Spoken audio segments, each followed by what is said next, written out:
ನಮಸ್ಕಾರ.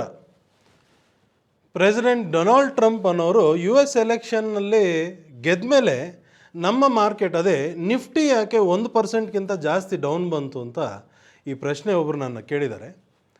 ನಿಜ ಹೇಳಬೇಕಂದ್ರೆ ಯಾರಿಗೆ ಗೊತ್ತು ಏನಕ್ಕೆ ಅದಕ್ಕೆ ಆ ಎಲೆಕ್ಷನ್ಗೆ ಇದು ಯಾಕೆ ಡೌನ್ ಬಂತು ಅಂತ ನನಗೇನು ಗೊತ್ತು. ಬಟ್ ಇದ್ರೂ ಒಂದು ಪ್ರಶ್ನೆ ಕೇಳ್ತೀನಿ. ಇವಾಗ US ಎಲೆಕ್ಷನ್ನಲ್ಲಿ ಅವ್ರು ಗೆದ್ದರೆ ಅದು ನಮ್ಮ ಮಾರ್ಕೆಟ್ಗೆ ಪಾಸಿಟಿವ್ ನ್ಯೂಸಾ ನೆಗೆಟಿವ್ ನ್ಯೂಸಾ? ಏನು ಹೇಳ್ತೀರಾ? ನೀವೇನು ಹೇಳ್ತೀರಾ? ಪಾಸಿಟಿವಾ? ನೀವು ನೆಗೆಟಿವಾ? ನೀವು ಪಾಸಿಟಿವ್ ಅಂತೀರಾ, ಇವ್ರು ನೆಗೆಟಿವ್ ಅಂತೀರಾ? ಯಾರು ಮಾತು ತೊಗೊಳ್ಳೋದು? ನೆಗೆಟಿವೇನಾ? ಇವ್ರು ಪಾಸಿಟಿವ್ ಅಂತಾರೆ. ಮತ್ತೆ ಯಾವುದೋ ಒಂದು ಹೇಳ್ರಿ, ಇದನ್ನು ನಂಬ್ಕೊಂಡು ನಾವು ಪೊಸಿಷನ್ ತೊಗೊಂಡು ಇವ್ರ ಮಾತುಗಳು ಕೇಳಿಬಿಟ್ರೆ ಪ್ರಾಣ ಹೊಟ್ಟೋಗ್ಬಿಡುತ್ತೆ. ಹೌದಾ ಇಲ್ವಾ? ರೈಟ್.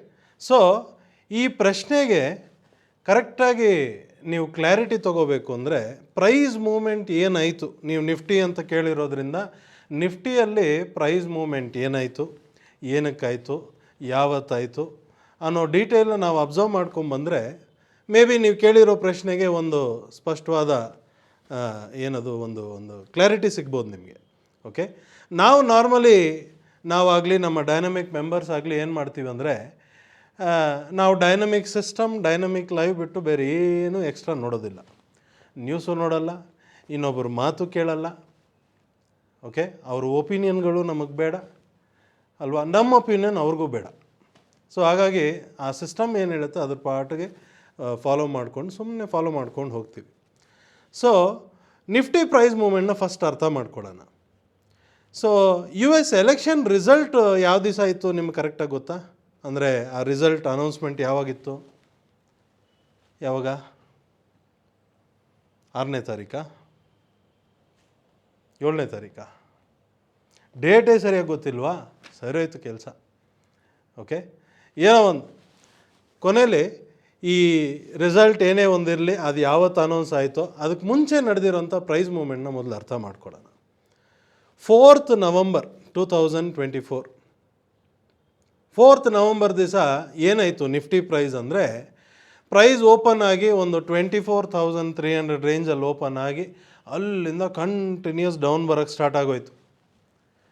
ಇವಾಗ ಯಾಕಪ್ಪ ಡೌನ್ ಬಂತು ಅಂದರೆ ಅದರಲ್ಲಿ ಯಾರಾದರೂ ಒಬ್ರು ಹೇಳ್ತಾರೆ US ಎಲೆಕ್ಷನ್ ರಿಸಲ್ಟ್ ಅಂದರೆ ಎಲೆಕ್ಷನ್ ನಡೀತಿದೆ, ಅದರಲ್ಲಿ ಇವ್ರು ಗೆಲ್ಲೋ ಥರ ಇದೆ ಅಥವಾ ಇವ್ರು ಗೆಲ್ಲೋ ಥರ ಇದೆ, ಇವ್ರು ಸೋಲೋ ಥರ ಇದೆ ಅಂದ್ಬಿಟ್ಟು ಸುಮಾರು 4 ಹೇಳ್ತಾರೆ. ನಿಜ ಏನಪ್ಪ ಅಂದರೆ ಪ್ರೈಸ್ ಡೌನ್ ಬರ್ತಿದೆ. ಇದಕ್ಕೇನು ಮಾಡ್ತೀರಾ ಅಂತ ನೋಡಿ, ಅವ್ರು ಯಾರು ಗೆಲ್ತಾರೋ ಬಿಡ್ತಾರೋ ನಿಮಗೇನಕ್ಕೆ? ಹೌದಾ ಇಲ್ವಾ? ಸೊ ಪ್ರೈಸ್ ಡೌನ್ ಬರ್ತಿದೆ. ಬರ್ತಾ ಬರ್ತಾ ಏನಾಯಿತು ಅಂದರೆ 23,800 ರೇಂಜಿಗೆ ಬಂದ್ಬಿಡ್ತು ಪ್ರೈಸ್. ಎಲ್ಲಿಂದ? 24,300ಇಂದ ಹಿಡಿದು 23,800 ತನಕ. ಅಂದರೆ ಎಷ್ಟು ಪಾಯಿಂಟ್ ಮೂಮೆಂಟ್? ಹತ್ರ 500 ಪಾಯಿಂಟ್ಸ್ ಮೂಮೆಂಟ್ ಆಗಿದೆ ಆ ದಿವಸನೇ. 500 ಪಾಯಿಂಟ್ಸ್ ಕಂಟಿನ್ಯೂಸ್ ಡೌನ್ ಮೂಮೆಂಟ್ ಆಗಿದೆ. ಇವಾಗ ನಮ್ಮ ಡೈನಮಿಕ್ ಸಿಸ್ಟಮ್, ಡೈನಮಿಕ್ ಲೈವ್ ಇದರದ್ದು ಮೇಜರ್ ಬೆನಿಫಿಟ್ ಏನಪ್ಪ ಅಂದರೆ, ಯಾವುದೇ ಒಂದು ಮಾರ್ಕೆಟಲ್ಲಿ ಮೇಜರ್ ಮೂಮೆಂಟ್ ಆಗಲಿ, ಆ ಮೇಜರ್ ಮೂಮೆಂಟ್ ಆಗೋಕ್ಕೆ ಮುಂಚೆನೇ ನಮಗಿದು ಐಡೆಂಟಿಫೈ ಮಾಡುತ್ತೆ, ಇನ್ಫಾರ್ಮೇಷನ್ ಕೊಡುತ್ತೆ. ಸೊ ಡೈನಮಿಕ್ ಸಿಸ್ಟಮ್, ನಮ್ಮ ಮೆಂಬರ್ಸ್ ಡೈನಮಿಕ್ ಸಿಸ್ಟಮ್ ಫಾಲೋ ಮಾಡೋರು ಅದು 24,300ಇಂದ ಡೌನ್ ಬರ್ತಿರೋವಾಗಲೇ ನಮ್ಮ ಡೈನಮಿಕ್ ಮೆಂಬರ್ಸಿಗೆ ಗೊತ್ತು ಮೊದಲೇ 24,050 ಒಂದು ಇಂಪಾರ್ಟೆಂಟ್ ಪಾಯಿಂಟ್ ಇದೆ. ಅದು ಬಿಟ್ಟರೆ ಮೇಜರ್ ಪಾಯಿಂಟ್ ಬಂದು 23,874 ಒಂದು ಪಾಯಿಂಟ್ ಇದೆ. ಇಲ್ಲಿ ತನಕ ಪ್ರೈಸ್ ಬಂದರೆ ಅಲ್ಲಿಂದ ರಿವರ್ಸು ಆಗೋ ಚಾನ್ಸ್ ಇದೆ. ಸೊ ಯಾರ್ಯಾರು ಶಾರ್ಟ್ ಪೊಸಿಷನ್ ತೊಗೊಂಡಿದ್ದಾರೆ ಅವರೆಲ್ಲ ಶಾರ್ಟ್ ಪೊಸಿಷನ್ ಪ್ರಾಫಿಟ್ ಬುಕ್ ಮಾಡೋಣ ಅಂತ ಆಲ್ರೆಡಿ 1 ಡೇ ಬಿಫೋರೇ ಪ್ಲ್ಯಾನ್ ಮಾಡಿ ಕೂತಿರ್ತಾರೆ. ಸೊ ಅವ್ರ ಪ್ರಿಪ್ರೇಷನ್, ಅವ್ರ ಪ್ಲ್ಯಾನಿಂಗ್ ತಕ್ಕಂಗೆ ಪ್ರೈಸ್ ನಿಫ್ಟಿದು 24,316ಇಂದ ಹಿಡಿದು ಡೌನ್ ಬರ್ತಾ 23,874 ಆ ನಂಬರ್ಗೂ ಬಂದ್ಬಿಡ್ತು. ಅದಕ್ಕಿಂತ ಕೆಳಗೂ ಹೋಗೋಕ್ಕೆ ಸ್ಟಾರ್ಟ್ ಆಯಿತು. ಬಟ್ 23,874 ರೀಚ್ ಆಗ್ತಾನೆ ನಮ್ಮ ಡೈನಮಿಕ್ ಲೈವ್ ಫಾಲೋ ಮಾಡೋರು ಡೈನಮಿಕ್ ಲೈವಲ್ಲಿ ಕೆಳಗಡೆ ಒಂದು ಸಿಗ್ನಲ್, ಒಂದು ಇನ್ಫಾರ್ಮೇಷನ್ ಸ್ಟಾರ್ಟ್ ಆಗೋಯ್ತು. ಓಕೆ, ಇದನ್ನು ಡೈನಮಿಕ್ ಮೇಜರ್ ಸಿಗ್ನಲ್ ಅಂತ ಕರಿತೀವಿ. ಈ ಡೈನಮಿಕ್ ಮೇಜರ್ ಸಿಗ್ನಲ್ ಅಂತ ಬಂದಮೇಲೆ ಒಂದು ಸಿಗ್ನಲ್ ಬರ್ತಿದೆ ಅಂದರೆ ಆ ಸಿಗ್ನಲ್ದು ಸ್ಟ್ರೆಂತ್ ಏನು, ಈ ಡೀಟೇಲ್ಸ್ ಎಲ್ಲ ಕೂಡ ಡೈನಮಿಕ್ ಲೈವ್ ಕೊಡುತ್ತೆ. ಏನಕ್ಕೆ ಆ ಸ್ಟ್ರೆಂತ್ ತಿಳ್ಕೊಂಡು ಏನಪ್ಪ ಪ್ರಯೋಜನ ಅಂದರೆ ಆ ಸ್ಟ್ರೆಂತ್ ತುಂಬ ಇಂಪಾರ್ಟೆಂಟ್, ಅದೇ ಮೇಯ್ನ್. ಏನಕ್ಕಂದರೆ ಅಲ್ಲಿಂದ ಪ್ರೈಸ್ ರಿವರ್ಸ್ ಆಯಿತು ಅಂದರೆ ಈ ಸ್ಟ್ರೆಂತ್ ಮೇಲೆ ಡಿಪೆಂಡ್ ಆಗುತ್ತೆ ಅದು ಎಷ್ಟು ಮೂಮೆಂಟ್ ಕೊಡುತ್ತೆ ಅಂತ. ಓಕೆ, ಸೊ ಅದೊಂದು major factor. So price down ಬರ್ತಿರೋವಾಗ ಡೈನಮಿಕ್ ಮೇಜರ್ ಸಿಗ್ನಲ್ ಇದ್ರದ್ದು ಏನಪ್ಪ ಸ್ಟ್ರೆಂತ್ ಅಂತ ನೋಡಿದ್ರೆ NWC ಅಲ್ಲಿ C7 ಅಂತ ಬರೆದಿದೆ, NMC ಅಲ್ಲಿ C2 ಅಂತ ಬರೆದಿದೆ, ಎರಡು ಗ್ರೀನಲ್ಲಿದೆ. ಅಂದರೆ ಇಲ್ಲಿಂದ ಪ್ರೆಷರ್ ಸ್ವಲ್ಪ ಅಪ್ವರ್ಡ್ಗಿದೆ, ಮಾರ್ಕೆಟ್ ಇಲ್ಲಿಂದ ರಿವರ್ಸ್ ಆಗಿ ಮೇಲೆ ಹೋಗೋಂಥ ಚಾನ್ಸಸ್ ಇದೆ ಅಂದ್ಬಿಟ್ಟು ಆಲ್ರೆಡಿ ಇನ್ಫಾರ್ಮೇಷನ್ ಬರ್ತಿದೆ. ಸೊ ಈ ಇನ್ಫಾರ್ಮೇಷನಿಂದ ಯಾರಿಗೆ ಬೆನಿಫಿಟ್ಟು ಅಂದರೆ ಆಲ್ರೆಡಿ ಶಾರ್ಟ್ ಪೊಸಿಷನ್ ತೊಗೊಂಡು ಕೂತಿರ್ತಾರಲ್ಲ ಅವ್ರಿಗೆ ಬೆನಿಫಿಟ್. ಏನಕ್ಕೆ? ಈ ಇನ್ಫಾರ್ಮೇಷನ್ ಬರ್ತಾನೆ ಎಲ್ಲರೂ ಫಸ್ಟು ಪ್ರಾಫಿಟ್ ಬುಕ್ ಮಾಡ್ಕೊಳ್ಳೋಣ, ಪ್ರಾಫಿಟ್ ಸೆಕ್ಯೂರ್ ಮಾಡೋಣ, ಎಸ್ಪೆಷಲಿ ಆಪ್ಷನ್ಸಲ್ಲಿ ಟ್ರೇಡ್ ಮಾಡೋರು. ಓಕೆ, ಇನ್ನು ಟ್ರೇಡ್ ಮಾಡದೇ ಇರೋರಿಗೆ ಏನಪ್ಪ ಬೆನಿಫಿಟ್ಟು ಅಂದರೆ ಓಕೆ ಒಂದು ಮೇಯ್ನ್ ಪಾಯಿಂಟಿಗೆ ಬಂದಿದೆ, ಇಲ್ಲಿಂದ ಟರ್ನ್ ಆಗಿ ನಮಗೇನಾದರೂ ಬೈಯಿಂಗ್ ಆಪರ್ಚುನಿಟಿ ಕೊಟ್ಟರೆ ಮರೀದೆ ಈ ಟ್ರೇಡ್ನ ಮಾಡಬೇಕು ಅಂತ ಮೊದಲೇ ಪ್ರಿಪೇರ್ ಆಗಿ ಕೂತ್ಬಿಟ್ಟಿರ್ತಾರೆ. ಸೊ ಅಂದ್ಕೊಂಡಂಗೆ ಪ್ರೈಸ್ ಈ ಡೈನಮಿಕ್ ಮೇಜರ್ ಸಿಗ್ನಲಿಂದ ಮೇಲೆ ಹೋಗೋಕ್ಕೆ ಸ್ಟಾರ್ಟ್ ಆಯಿತು. ಮೇಲೆ ಹೋಗ್ತಿರೋವಾಗ ಮಧ್ಯಾಹ್ನ 3 ಗಂಟೆ ಅಷ್ಟೊತ್ತಿಗೆ, ಅದೇ 4th ನವಂಬರೇ ಮಧ್ಯಾಹ್ನ 3 ಗಂಟೆ ಅಷ್ಟೊತ್ತಿಗೆ ಡೈನಮಿಕ್ ಲೈವಲ್ಲಿ ID3 ಸ್ಪೀಡ್ ಸಿಗ್ನಲ್ ಬೈ ಕೊಡುತ್ತೆ. ಬೈ ಕೊಟ್ಟಾಗ ಈ ಡೌಮ್ಯಾಂಟಿಕ್ ಮೆಥಡ್ ಕೂಡ ಬೈ ಕಾಲ್ ಆಪ್ಷನ್ ನಾವು ಅಂತ ಹೇಳಿದೆ, ಬೈ ಕೊಟ್ಬಿಟ್ಟಿದೆ. ನಾವು ಆಲ್ರೆಡಿ ಪ್ರಿಪೇರ್ ಆಗಿ ಕೂತಿದ್ದೀವಿ ಬೈ ಬಂದರೆ ಬೈ ಮಾಡಬೇಕು ಅಂತ. ಸೊ ಬೈ ಮಾಡಿದ್ರೆ 23,973 ಹತ್ರ ನಡೀತಿದೆ ಪ್ರೈಸ್. ಸೊ ಈ ರೇಟಿಗೆ ಬೈ ಮಾಡಿರ್ತೀವಿ. ಬೈ ಮಾಡಾಯಿತು, ಮಾರ್ಕೆಟ್ ಅಲ್ಲೇ ಹೈಯರ್ ಸೈಡಲ್ಲೇ ಸ್ವಲ್ಪ ಕ್ಲೋಸ್ ಆಗಿದೆ. ನೆಕ್ಸ್ಟ್ ಡೇ 5ನೇ ತಾರೀಕು ನವಂಬರ್ ಮಾರ್ಕೆಟ್ ಓಪನ್ ಆಗಿ ಇನ್ನೂ ಸ್ವಲ್ಪ ಪಾಸಿಟಿವ್, ಇನ್ನೂ ಮೇಲೆ ಹೋಗೋಕ್ಕೆ ಸ್ಟಾರ್ಟ್ ಆಗುತ್ತೆ. 24,037 ತನಕ ಹೈ ಮಾಡಿದೆ. ಅಂದರೆ ಒಂದು 50 ಪಾಯಿಂಟ್ ಇನ್ಕ್ರೀಸ್ ಆಗಿದೆ ನಾವು ತೊಗೊಂಡಿರೋ ಎಂಟ್ರಿ ಹತ್ರದಿಂದ. ಇನ್ಕ್ರೀಸ್ ಆಗಿ ಅಲ್ಲಿಂದ ಒಂದೇ ಸತಿ ಮತ್ತೆ ಡೌನ್ ಬರ್ತಿರೋವಾಗ ಮಧ್ಯಾಹ್ನ 12 ಗಂಟೆ ಅಷ್ಟೊತ್ತಿಗೆ ಅದೇ ID3 ಸ್ಪೀಡ್ ಸಿಗ್ನಲ್ ಮತ್ತೆ ಸೆಲ್ ಕೊಟ್ಟಿದೆ. ಅಷ್ಟೊತ್ತಿಗೆ ಈ ನಿಫ್ಟಿ ಪ್ರೈಸ್ ಕೂಡ 23,842 ಲೋ ಮಾಡಿಬಿಟ್ಟಿದೆ. ಅದು ಎಂಟ್ರಿ ತೊಗೊಂಡಿರೋದು ಎಲ್ಲೆಲ್ಲಿ 23,972ಗೆ, ಅದು 23,842ಗೆ ಬಂದುಬಿಟ್ಟಿದೆ. 130 ಪಾಯಿಂಟ್ ಡೌನ್ ಬಂದ್ಬಿಡ್ತು.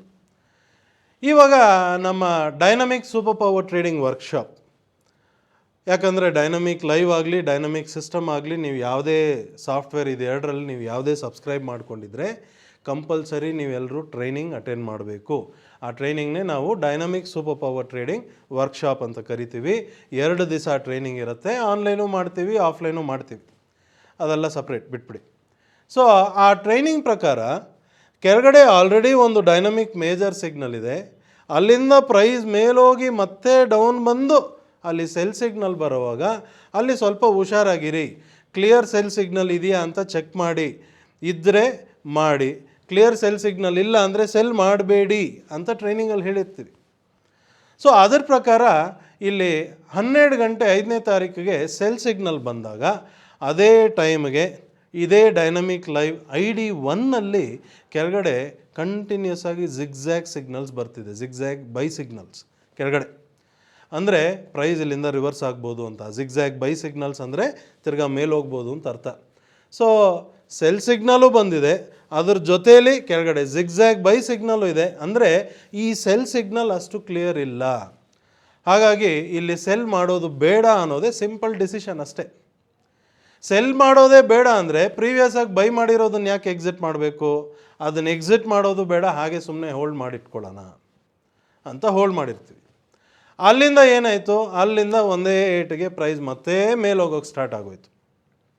ಮೇಲೆ ಹೋಗ್ತಾ ಹೋಗ್ತಾ ಪ್ರೀವಿಯಸ್ ಆಗಿ 5th ನವಂಬರ್ ಏನು ಹೈ ಮಾಡಿತ್ತು 24,037, ಅದಕ್ಕೆ ಮೇಲೆ ಹೊಟ್ಟೋಯ್ತು ಮಾರ್ಕೆಟ್, ಇನ್ನೂ ಮೇಲೆ ಹೋಗೋಕ್ಕೆ ಸ್ಟಾರ್ಟ್ ಆಗೋಯ್ತು. ಮೇಲೆ ಹೋಗ್ತಿರೋವಾಗ ನಮ್ಮ ಡೈನಮಿಕ್ ಸಿಸ್ಟಮ್ ಯೂಸ್ ಮಾಡೋರು ಅವ್ರು ಆಲ್ರೆಡಿ ಒಂದು ದಿವಸ ಮುಂಚೆನೇ ನೋಡಿಟ್ಕೊಂಡ್ಬಿಟ್ಟಿರ್ತಾರೆ. ಏನಂತ, ಪ್ರೈಸ್ ಮೇಲೆ ಹೋದರೆ ಏನು ಮೇಜರ್ ಪಾಯಿಂಟ್, ಎಲ್ಲಿಂದ ಮಾರ್ಕೆಟ್ ರಿವರ್ಸ್ ಆಗ್ಬೋದು ಅಂತ ಒಂದು ದಿವಸ ಮುಂಚೆನೇ ನೋಡಿಟ್ಕೊಂಡ್ಬಿಟ್ಟಿರ್ತಾರೆ. ಅದೇ dynamic system benefit.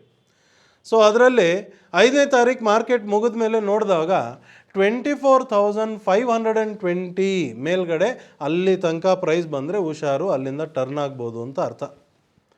Okay, already ಆ ನಂಬರ್ ನೋಡಿಟ್ಕೊಂಡ್ಬಿಟ್ಟಿರ್ತೀವಿ.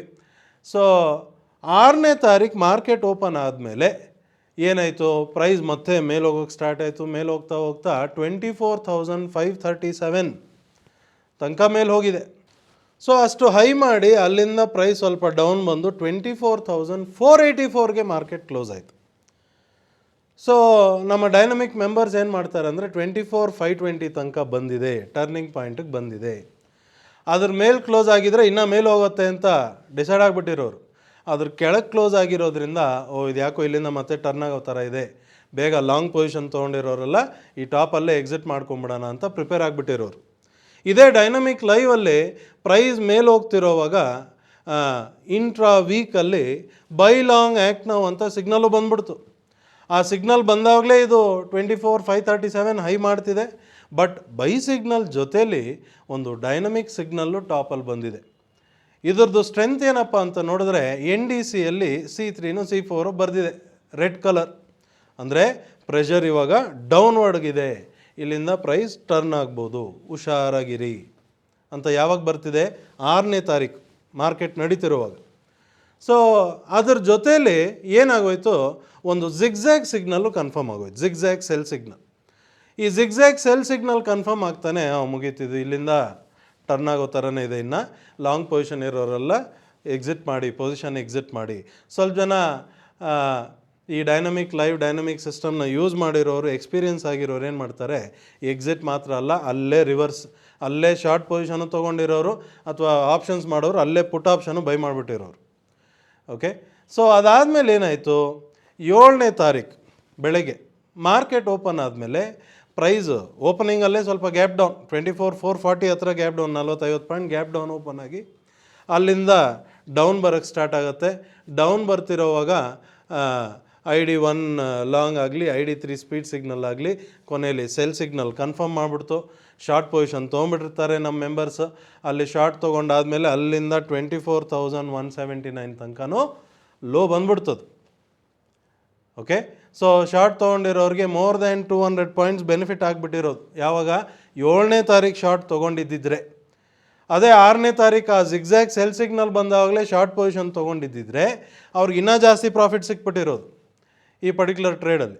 ಓಕೆ, ಈ ಕಡೆ ಅಪ್ವರ್ಡ್ ಮೂಮೆಂಟಲ್ಲೂ ಪ್ರಾಫಿಟ್ಟು, ಈ ಕಡೆ ಡೌನ್ವರ್ಡ್ ಮೂಮೆಂಟಲ್ಲೂ ಪ್ರಾಫಿಟ್. ಇವಾಗ ಇಷ್ಟು ಪ್ರಾಫಿಟ್ ಮಾಡೋದಕ್ಕೆ ಅಲ್ಲಿ US ಅಲ್ಲಿ ಎಲೆಕ್ಷನ್ ರಿಸಲ್ಟ್ ಏನು, ಯಾರು ಗೆಲ್ತಾರೆ ಯಾರು ಸೋಲ್ತಾರೆ ಅಂತ ನೋಡ್ಕೊಂಡು ಕೂತಿದ್ರೆ ಖಂಡಿತ ಈ ಟ್ರೇಡ್ ಮಾಡೋಕ್ಕಾಗ್ತಿತ್ತ. ಏನಕ್ಕಂದರೆ ಅದನ್ನು ನೋಡಿ ನಮ್ಮದೇ ತಕ್ಕಂಗೆ ಒಂದು ಅಸಂಪ್ಷನ್ ಆಗಿಬಿಟ್ಟಿರೋದು. ಆ ಅಸಂಪ್ಷನ್ ಬೇಸ್ಡ್ ನಾವು ಮಾರ್ಕೆಟನ್ನು ನೋಡ್ತೀವಿ. ಓಕೆ, ಆ ಅಸಂಪ್ಷನ್ಗೆ ಮಾರ್ಕೆಟ್ ಮ್ಯಾಚ್ ಆಗ್ತಿದೆಯಾ, ಏನಾದರೂ ನಮಗೆ ಗೊತ್ತಾಗ್ತಿದೆಯಾ, ಅರ್ಥ ಆಗ್ತಿದೆಯಾ, ಮಾಡ್ಬೋದಾ ಏನಾದರೂ, ಈ ಆ್ಯಂಗಲಲ್ಲಿ ಜನ ನೋಡ್ತಾರೆ. ಕರೆಕ್ಟ್ ಅಲ್ವಾ? ಬಟ್ ನೋಡಬೇಕಾಗಿರೋದೇನು, ಮಾರ್ಕೆಟ್ ಏನು ಹೇಳ್ತಿದೆ ಅದನ್ನು ನೋಡಿ. ಮಾರ್ಕೆಟ್ ಏನು ಹೇಳಿದೆ, ಇವಾಗ 6ನೇ ತಾರೀಕು ಮಾರ್ಕೆಟ್ ಮೇಲೋಯ್ತು.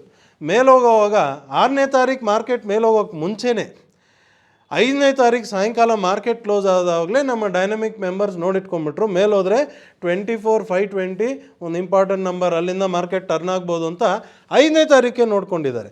5ನೇ ತಾರೀಕು ರಿಸಲ್ಟ್ ಬಂತಾ, ಎಲೆಕ್ಷನ್ ರಿಸಲ್ಟು ಬಂದಿಲ್ಲ. ಇವ್ರಿಗೆ ಹೆಂಗೆ ಗೊತ್ತಾಯಿತು? ಅವ್ರು ಎಲೆಕ್ಷನ್ ರಿಸಲ್ಟನ್ನು ನೋಡಿಲ್ಲ, ಸಿಸ್ಟಮನ್ನು ನೋಡಿದ್ರು, ಅದಕ್ಕೆ ಗೊತ್ತಾಯಿತು. ಸರಿ, ಅಲ್ಲಿಂದ 6ನೇ ತಾರೀಕು ಆ ಪಾಯಿಂಟಿಗೆ ಬಂತು. ಆ ಪಾಯಿಂಟಲ್ಲಿ ಸಿಗ್ನಲ್ಲು ಕೊಡ್ತು ಟರ್ನ್ ಆಗುತ್ತೆ ಅಂತ. ಆ ಸಿಗ್ನಲ್ ಬರೋ ಟೈಮಿಗೆ ಇವ್ರು ಗೆಲ್ತಾರಾ, ಇವ್ರು ಸೋಲ್ತಾರಾ ಅನ್ನೋದೇನಾದ್ರು ಇನ್ಫಾರ್ಮೇಷನ್ ಗೊತ್ತಿತ್ತಾ ನಿಮಗೆ, ಆಚೆ ಬಂದಿತ್ತಾ? ಇಲ್ಲ. ಆ ಡೈನಮಿಕ್ ಲೈವ್ ಸಿಗ್ನಲ್ ಕೊಟ್ಬಿಡ್ತು, ಈ ಕಡೆನೇ ಮೂಮೆಂಟ್ ಅಂದ್ಬಿಟ್ಟು ಕೊಟ್ಬಿಡ್ತಾ ಸಿಗ್ನಲ್. ಓಕೆ, ಯಾರು ಗೆಲ್ತಾರೋ ಬಿಡ್ತಾರೋ ಅದಕ್ಕೆ ಬೇಕಾಗಿಲ್ಲ, ಮಾರ್ಕೆಟ್ ಈ ಡೈರೆಕ್ಷನ್ ಹೋಗುತ್ತೆ ಅಂತ ಅದು ಸಿಗ್ನಲ್ ಕೊಡ್ತಿದೆ. ಕರೆಕ್ಟ್ ಅಲ್ವಾ? ಆ ಸಿಗ್ನಲ್ನ ಫಾಲೋ ಮಾಡಿರೋರು ದುಡ್ಡು ಮಾಡಿರ್ತಾರೆ. ಇಲ್ಲೇನೋ ರಿಸಲ್ಟ್ ಬರುತ್ತೆ, ಯಾರು ಗೆಲ್ತಾರೆ ಯಾರು ಸೋಲ್ತಾರೆ ಅಂತ ಕಾಯ್ಕೊಂಡಿರೋರು ಖಂಡಿತ ಈ ಟ್ರೇಡೇ ಮಾಡಿರಲ್ಲ. ಏನಕ್ಕೆ ಹೇಳಿ? ಭಯ. ರಿಸಲ್ಟ್ ಬಂದಮೇಲೆ ಇದೇನಾದ ಮೇಲೆ ಕೆಳಗಡೆ ಮಾಡಿಬಿಟ್ರೆ, ಹೌದಾ ಇಲ್ವಾ? ಸುಮಾರು ಡೈನಮಿಕ್ ಮೆಂಬರ್ಸ್ ಏನು ಮಾಡ್ತಾರೆ ಅಂದರೆ, ಅಲ್ಲಿ ರಿಸಲ್ಟ್ ಇದೆಯೋ ಇಲ್ವೋ, ಬರುತ್ತೋ ಬಿಡುತ್ತೋ ಅದ್ರ ಬಗ್ಗೆ ತಲೆನೇ ಹಾಕೋದಿಲ್ಲ, ಯೋಚನೆ ಕೂಡ ಮಾಡೋದಿಲ್ಲ.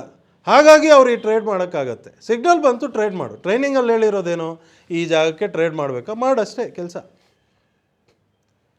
ಅದೇ ಈ ರಿಸಲ್ಟ್ ಅನ್ನೋದು, ಈ ಡೈನಮಿಕ್ ಲೈವ್ನು ರಿಸಲ್ಟ್ ಕಂಪೇರ್ ಮಾಡಿ ಒಂದು ಸ್ಮಾಲ್ ಇದು ಹೇಳ್ತೀನಿ. ಸೊ ನಮಗೆ ಮೇಲ್ಗಡೆ ಡೈನಮಿಕ್ ಲೈವಲ್ಲಿ ಸಿಗ್ನಲ್ ಕೊಟ್ಟಿದ್ದ ಟೈಮಲ್ಲಿ, ಇಲ್ಲಿಂದ ಟರ್ನ್ ಆಗುತ್ತೆ, ಟರ್ನ್ ಆಗ್ಬೋದು ಅಂತ ಸಿಗ್ನಲ್ ಕೊಟ್ಟಿದ್ದ ಟೈಮಲ್ಲಿ, ಆ ಟೈಮ್ಗೆ ಈ ರಿಸಲ್ಟ್ ಬಂತು, ಹಾಗಾಗಿ ಡೌನ್ ಬಂದ್ಬಿಡ್ತು. ಮೇ ಬಿ ಆ ಟೈಮಿಗೆ ಬರೋಕ್ಕೆ ಮುಂಚೆ ಕೆಳಗಡೆ ಮೇಜರ್ ಸಿಗ್ನಲ್ ಬಂದಿತ್ತಲ್ಲ, ಆ ಟೈಮ್ಗೆ ಏನಾದ್ರು ರಿಸಲ್ಟ್ ಬಂದಿದ್ರೆ, ಇದೇ ರಿಸಲ್ಟ್ ಬಂದಿದ್ರೆ ಮಾರ್ಕೆಟ್ ಮೇಲೆ ಹೋಗಿರೋದು. ಹಿಂಗೂ ಆಗತ್ತಲ್ವಾ, ನಿಜಾನ? ಸೊ ಹಾಗಾಗಿ ಆ ರಿಸಲ್ಟು ಯಾರು ಗೆದ್ದರು ಯಾರು ಸೋತರು ಅದರಿಂದ ಮಾರ್ಕೆಟಲ್ಲಿ 1% ಯಾಕೆ ಡೌನ್ ಆಯಿತು ಅಂತ ನೀವು ಕೇಳಿದರೆ ಖಂಡಿತ ಅದಕ್ಕೆ ಉತ್ತರ ಇಲ್ಲ. ಓಕೆ, ಏನಕ್ಕಂದರೆ ನನ್ನ ಒಪಿನಿಯನ್, ನಾನು ಇಷ್ಟು ವರ್ಷ ಈ dynamic system, dynamic live use ಮಾಡ್ತಾ ಬಂದಿರೋದ್ರಲ್ಲಿ ಸುಮಾರು ಎಲೆಕ್ಷನ್ಸ್ ಅಬ್ಸರ್ವ್ ಮಾಡ್ಕೊಂಬಂದಿದ್ದೀನಿ. ಎಸ್ಪೆಷಲಿ ನಮ್ಮ ಇಂಡಿಯನ್ ಎಲೆಕ್ಷನ್ಸ್, US ಎಲೆಕ್ಷನ್ ಟೈಮಲ್ಲೂ ಮಾರ್ಕೆಟ್ ಮೂವ್ಮೆಂಟ್ ಆಗಲಿ, ಈ ಡೈನಮಿಕ್ ಲೈವ್, ಡೈನಮಿಕ್ ಸಿಸ್ಟಮ್ ಯಾವ ಥರ ನಮ್ಮನ್ನು ಗೈಡ್ ಮಾಡುತ್ತೆ ಅನ್ನೋದನ್ನೆಲ್ಲ ಅಬ್ಸರ್ವ್ ಮಾಡ್ಕೊಂಬಂದಿದ್ದೀನಿ. ಅದರಲ್ಲಿ ನನಗೆ ಅರ್ಥ ಆಗಿರೋದೇನಪ್ಪ ಅಂದರೆ, ಅದಕ್ಕೂ ಈ ಮಾರ್ಕೆಟ್ ಮೂವ್ಮೆಂಟ್ಗೂ ಸಂಬಂಧ ಇಲ್ಲ. ಮಾರ್ಕೆಟ್ ಈ ಕಡೆ ಮೂವ್ಮೆಂಟ್ ಆಗಬೇಕು ಅಂತ ಆಲ್ರೆಡಿ ಅಲ್ಲಿ ಪ್ಲ್ಯಾನಿಂಗ್ ನಡೆದುಬಿಟ್ಟಿದೆ. ಆ ಪ್ಲ್ಯಾನಿಂಗ್ನ ಐಡೆಂಟಿಫೈ ಮಾಡೋದೇ ಈ ಡೈನಮಿಕ್ ಲೈವ್, ಡೈನಮಿಕ್ ಸಿಸ್ಟಮ್ದು ಕೆಲಸ. ಅದ್ರ ಕೆಲಸ ಮಾಡ್ತು, ನಾವು ನಮ್ಮ ಕೆಲಸ ಮಾಡಿದ್ವಿ. ನಾವು ನಮ್ಮ ಕೆಲಸ ಕರೆಕ್ಟಾಗಿ ಮಾಡಿದರೆ ಅದು ಹೇಳ್ದಂಗೆ ಪ್ರಾಫಿಟ್ ಆಗಿರೋದು. ಓಕೆ, ಈ ಅನ್ವಾಂಟೆಡ್ ಥಿಂಗ್ಸ್ ಎಲ್ಲ ನೋಡೋ ಅವಶ್ಯಕತೆ ಇರಲಿಲ್ಲ. ಸೊ ಎಲೆಕ್ಷನ್, US ಎಲೆಕ್ಷನಲ್ಲಿ ಟ್ರಂಪ್ ಅವರು ಗೆದ್ದ ಮೇಲೂ ಮಾರ್ಕೆಟ್ ಯಾಕೆ ಡೌನ್ ಬಂತು ಅಂತ ನೀವು ಕೇಳಿರೋ ಪ್ರಶ್ನೆಗೆ ಉತ್ತರ ಸಿಕ್ತು ಅಂತ ಅಂದ್ಕೊತೀನಿ. ನಮಸ್ಕಾರ.